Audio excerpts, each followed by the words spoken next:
Dokter bersiap menangani satu kasus kecelakaan mobil. Tetapi menemukan bahwa dia tidak dapat menyentuh tubuh orang lain. Dia pikir dia berhalusinasi. Jadi dia mencoba lagi. Dia tidak mempercayainya tetapi melihat pemandangan di depan matanya. Belum tenang. Satu paramedis melewati tubuhnya. Ada seseorang yang memegang gagangnya di sini. Dokter merasakan sesuatu. Dia terhuyung ke depan. Tetapi mendapati dirinya terbaring tak bergerak di dalam mobil. Apakah ini berubah menjadi hantu? Tapi jelas dia masih bernapas di dalam mobil. Kemudian tubuhnya dikelilingi oleh cahaya keemasan. Roh mengikuti ambulans ke rumah sakit tempatnya bekerja. Rekan kerja bergegas ke ruang gawat darurat. Tapi dia tidak menyangka. Dokter yang bertugas hari ini adalah peserta pelatihan baru. Orang ini tidak bisa melakukannya dengan cepat mengubah orang.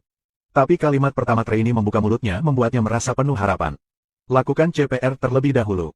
Beri aku alat. Cepatlah. Lihat bawahannya bekerja dengan lancar. Dia hanya harus tetap di satu sisi untuk khawatir. Untung operasi sudah dilakukan. Pria tidak berhenti menyemangati dirinya sendiri. Tetapi dokter utama harus segera datang. Tapi dia tidak menjawab telepon. Menyebabkan tidak dapat melakukan operasi. Terburu-buru dia hanya harus mencoba memegang alat itu. Tapi bagaimana jiwa bisa menyentuh benda? Saat ini, berapa banyak nyawa yang telah saya selamatkan? Sampai sekarang, saya mengalami kecelakaan dan saya bahkan tidak memiliki dokter utama. Jadi apa yang salah? Lihat semua orang tidak mungkin. Pada saat ini, dokter magang berdiri. Beri aku pisau bedah. Anda hanya seorang trainee, apa yang ingin Anda lakukan? Jika bertahan lebih lama lagi, ia akan mati. Apa kau hanya akan melihatnya mati? Semua orang hanya harus menunggu keajaiban. Tetapi peserta pelatihan baru saja akan memulai. Yang Min menemukan lokasi yang salah. Ia harus memegang tangan peserta pelatihan.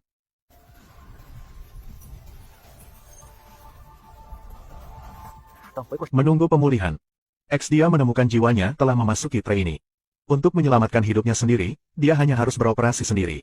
Sangat cepat bagian yang rusak itu berhasil disambungkan kembali. Jiwa Yang Min juga ada di tubuhnya. Tetapi tekanan darah tidak berhenti turun. Jiwa harus keluar lagi.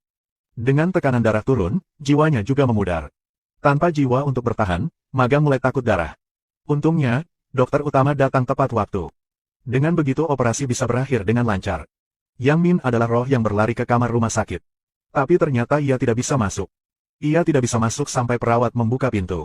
Dia mendengar rekannya berkata dia mungkin tidak akan bangun. Dia segera ingin kembali ke tubuhnya. Tapi tidak ada gunanya mencari tahu caranya. Jiwa Yang Min ingin kembali ke tubuhnya. Tapi gak bisa. Rekan-rekan di sebelah juga tidak bisa melihatnya. Agar bisa bangun. Jiwanya hanya bisa menjaga siang dan malam.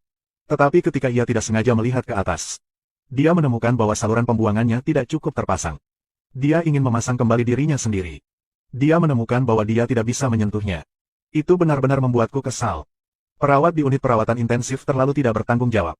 Pada saat dia menyalahkan rumah sakit karena sangat tidak bertanggung jawab, bibi pembersih menghubungkannya. Ketika dia pergi, katanya, "Oke, bahkan hal kecil ini harus sangat marah." Yang Min tidak percaya dia bisa melihatnya. Ketika ia mengejar untuk bertanya dengan jelas, seorang paman melompat keluar dari tubuh bibi pembersih. Jelas dia kehilangan ingatannya sekarang. Ia bingung banget. Sekarang jiwa lain memperkenalkan dirinya sebagai Socrates. Adalah hantu yang berkeliaran antara hidup dan mati. Dia memperingatkan Yang Min untuk tidak masuk secara sewenang-wenang di masa depan. Karena jika terlalu lama, tidak akan kembali ke tubuhnya. Yang Min hanya bisa jujur kembali ke tubuhnya. Secara kebetulan, asisten Seng tak datang mengunjunginya. Yang Min menatap pekerja magang yang mengoperasinya dan tiba-tiba menjadi marah. Karena itu, operasinya hampir gagal. Sekarang datang ke sini untuk mengejeknya. Yang Min mengikuti Seng Tak untuk memberinya pelajaran. Tapi didorong kembali oleh dinding transparan. Ia coba lagi. Dia menemukan bahwa dia tidak dapat meninggalkan rumah sakit tidak peduli apa yang dia lakukan. Sekarang paman hantu datang. Kita bertemu lagi. Mengapa kamu begitu keras?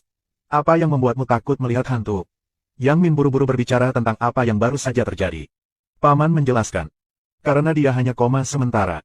Jadi jangkauannya hanya berjarak 200 meter. Dia memperingatkannya untuk tidak pergi terlalu jauh. Karena begitu tubuh terbangun, jiwa harus segera kembali. Yang Min hanya bisa menerima kebenaran tanpa daya. Tetapi ketika dia kembali ke kamar rumah sakit, secara acak bertemu dengan mantan pacar yang seharusnya berada di luar negeri sekarang. Kenapa dia di sini? Bukankah kau di negara asing?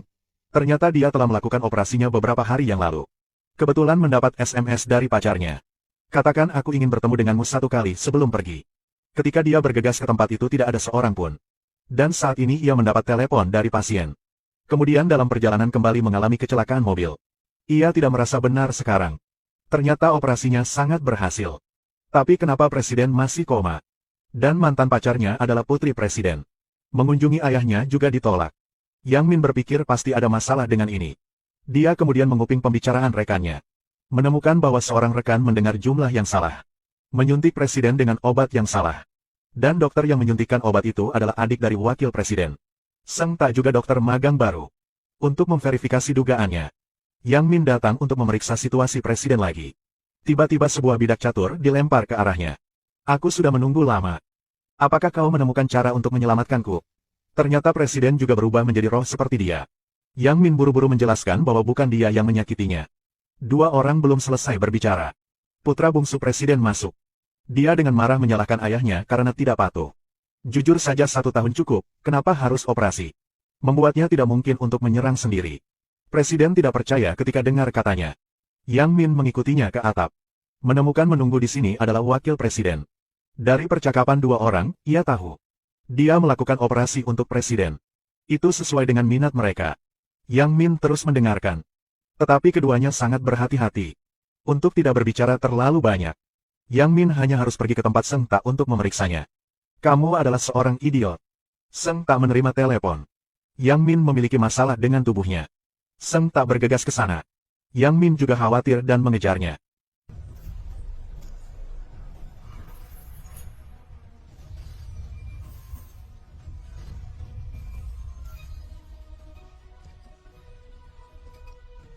Yang Min untuk menyelidiki alasan dia koma.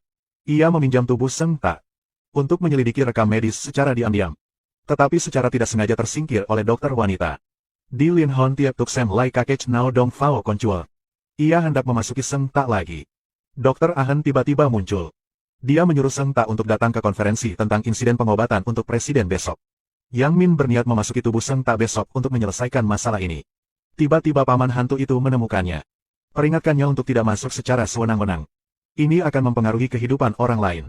Hantu juga harus punya aturan. Tapi Yang Min bersikeras agar Seng Tak menyakiti presiden. Operasi saya sempurna. Itu semua karena dia.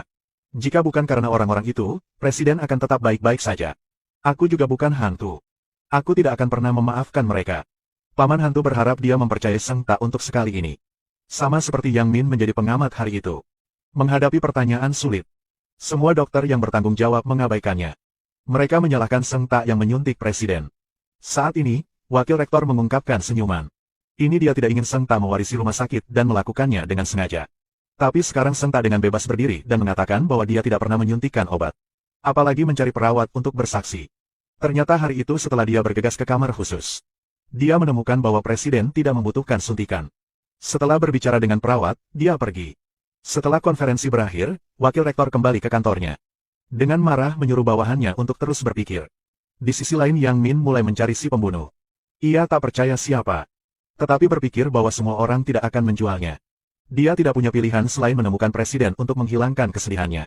Secara kebetulan ia mengetahui bahwa tubuh ia dipindahkan ke rumah sakit. Asistennya juga menerima berita ini dan datang. Dokter Ahen sedang mencari wakil direktur. Kata wakil rektor. Hanya membuat Yang Min selamanya koma. Hanya dengan begitu kisah mereka akan terungkap. Wakil presiden juga menyalahkan Dokter Ahen karena tidak melakukan tugasnya dengan baik. Tidak apa-apa menyalahkan semuanya pada Yang Min. Sekarang membuatnya begitu rumit. Ternyata yang mengatur obatnya adalah Dokter Ahen. Menyuntiknya dengan unit 5.000. Itu perintah Dokter Yang Min. Tetapi ketika dia mengetahui bahwa tidak ada yang menyuntik presiden. Jadi dia diam-diam menyuntik. Seng Tak di sisi lain menerima berita dan berlari untuk mengulur waktu. Ternyata sang mantan pacar sudah menjadi wali. Itu sebabnya ia bisa menjaga tubuh Yang Min. Yang Min ingin mengikuti pacarnya untuk mencari tahu segalanya. Diblokir oleh dinding transparan lagi. Dia dengan cepat menempel pada Seng Tak. Begitulah cara ia berhasil meninggalkan rumah sakit.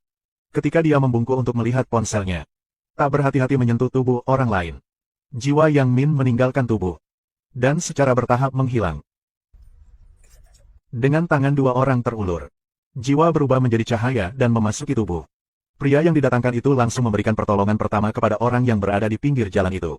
Pertama ia menggunakan alkohol untuk mendisinfeksi. Dan kemudian mengeringkannya. Pasien berhasil keluar dari bahaya. Sampai pasien tiba dengan selamat di rumah sakit. Yang Min baru saja keluar dari tubuh Seng Ta. Tetapi ketika seorang rekan bertanya apa yang dilakukannya, Seng Ta tidak tahu apa-apa. Yang Min hanya bisa menjawab untuknya. Saya menduga dia menderita pneumotoraks. Karena keadaan darurat, jadi saya mengeringkan dada. Sekarang pembuluh darah hemoragik mungkin membutuhkan lebih banyak sel darah merah. Jika tidak ada masalah dengan CT scan, maka pindahkan ke bagian perawatan. Operasi jika perlu. Apakah dua opsi ini baik-baik saja? Baik dok. Yang Min, kenapa kamu mau membantunya? Karena saat aku akan menghilang, Seng Ta yang menyelamatkanku. Yang Min, untuk rasa terima kasih. Selalu masukkan Seng Ta setiap kali ia dalam kesulitan. Dua orang berhasil menyelamatkan pasien berkali-kali. Seng Ta dengan cepat menjadi terkenal di rumah sakit. Sulit. Yang Min santai. Dia menemukan bahwa dia tidak bisa melihat tubuhnya. Setelah mencari, menemukan dia telah dipindahkan ke area VIP. Tapi ia masih belum mengerti semuanya. Wakil rektor telah tiba. Dan sepertinya dia sudah lama mengenal mantan pacarnya. Ini membuat Yang Min marah. Dia bersumpah ke kamar wakil presiden. Saat ini, muridnya, Dr. Ahn, akan datang. Yang Min terkejut mengetahuinya. Orang ini berada di grup yang sama dengan wakil presiden. Bagaimana ia bisa menerimanya? Dia mengejarnya, ingin memberinya pukulan. Tapi tidak ada cara untuk menyentuh. Sangat marah malam itu dia memasuki tubuh Seng Ta. Ia akan mengancam orang ini. Aku, Cha Yang Min. Karena saya tidak lulus dari universitas bergengsi, saya tidak diterima sebagai dokter residen. Saya melihat bahwa Anda gigih, jadi pertahankan Anda. Kesalahan yang kamu buat di tahun kedua. Jika bukan karena saya tepat waktu, pasien akan meninggal. Apakah Anda tahu siapa saya setelah mendengar ini? Jika bukan karena saya, Anda akan segera dipecat. Akulah yang membantumu mendapatkan dirimu yang sekarang. Tapi kenapa kau balas dendam? Apakah kamu masih orang? Lalu meraih Dr. Ahn. Katakan padanya untuk menceritakan semuanya. Jika gak, setiap hari akan mengalami mimpi buruk. Setelah mengatakan itu, Yang Min pergi. Keesokan harinya, ruang gawat darurat memiliki pasien. Situasi tidak puas. Tapi Dr. Ahn berpura-pura terluka. Memaksa Seng Ta menjalani operasi. Seng Ta tidak tahan melihat pasien meninggal. Ia setuju bahwa Yang Min tidak berencana untuk membantu. Karena saya terlalu banyak berinkarnasi, saya tidak bisa bangun. Tapi operasi dimulai. Yang Min masih pergi ke ruang operasi. Seng Ta juga perlahan berbalik menghadapnya. Tolong selamatkan pasien dulu. Cha Yang Min. Meskipun Yang Min terkejut, dia tetap menyelamatkan orang terlebih dahulu. Seng Ta diimpor dan memulai operasi. Selesai dengan sangat cepat. Rekan-rekan di rumah sakit tercengang. Tidak percaya magang bisa melakukan itu. Setelah operasi, Yang Min keluar dari tubuh Seng Ta dan menjelaskan semuanya. Anda bisa melihat saya dengan benar. Yang Min tidak berhenti bertanya. Dia tidak percaya ada orang yang bisa melihatnya. Seng Ta mengatakan dia masih melihat. Yang Min sangat tidak nyaman mendengarnya. Dua orang mulai berdebat, saling merendahkan. Orang lain bersumpah untuk tidak masuk lagi. Tapi kemudian mereka mendapat masalah.